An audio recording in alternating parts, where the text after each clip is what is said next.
তুমি কি জানো তাশাহুদের বাংলা অর্থ কি? আমি জানি। তাহলে শুনো। আত্তাহিয়াতু লিল্লাহি, সমস্ত সম্মানজনক ইবাদাত আল্লাহর জন্য। ওয়াসসালাওয়াতু ওয়াত্তাইয়্যিবাতু, সমস্ত শারীরিক ও আর্থিক ইবাদাত আল্লাহর জন্য। আসসালামু আলাইকা আইয়ুহান নাবিয়্যু, হে নবী, আপনার প্রতি শান্তি বর্ষিত হোক। ওয়া রহমাতুল্লাহি ওয়া বারাকাতুহু, এবং আল্লাহর রহমত ও বরকত আপনার প্রতি বর্ষিত হোক। আসসালামু আলাইনা, আমাদের প্রতি শান্তি বর্ষিত হোক।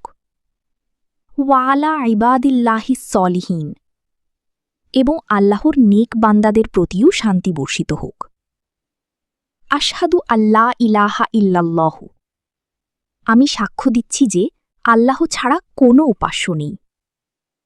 ওয়া আশহাদু আন্না মুহাম্মাদান আবদুহু ওয়া রাসূলুহু, আমি আরও সাক্ষ্য দিচ্ছি যে মুহাম্মদ সাল্লাল্লাহু আলাইহি ওয়াসাল্লাম আল্লাহর বান্দা ও তার রাসূল।